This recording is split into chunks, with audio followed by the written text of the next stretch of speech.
So for the chapter on stepfamilies, I learned a lot because I don't have a stepfamily. One thing that I learned and found extremely interesting was the definition of stepfamilies. I didn't know that cohabitation counts as a stepfamily because I was always under the impression that two parents had to be married for it to be a stepfamily. Another thing I found really interesting is that people who remarry are more likely to end in divorce again. The book said that people in their second or third marriage are more likely to criticize one another, more likely to disagree with one another, and if they're unsatisfied in their marriage, they're more likely to go down the path of divorce since they've already been down it once before. And another thing that I found really interesting is how the child's age relates to accepting the step-parent or not.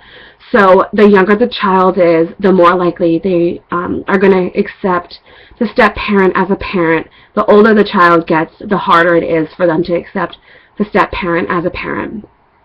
So the best case scenario for a step-family is a stepfather and a stepson.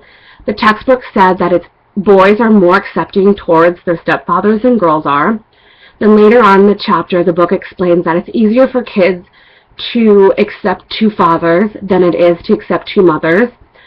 In most cases, mothers are granted custody of their children, so it might feel to some kids that the stepmom is competing with their real mother, and they also probably don't spend a lot of time with their stepmother.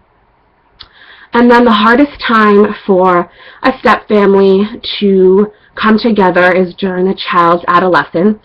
And this is because the child is going through changes, they're growing older, and then with a divorce and remarriage is another disruption in their life, so it's really hard for them to accept their new family during that time period.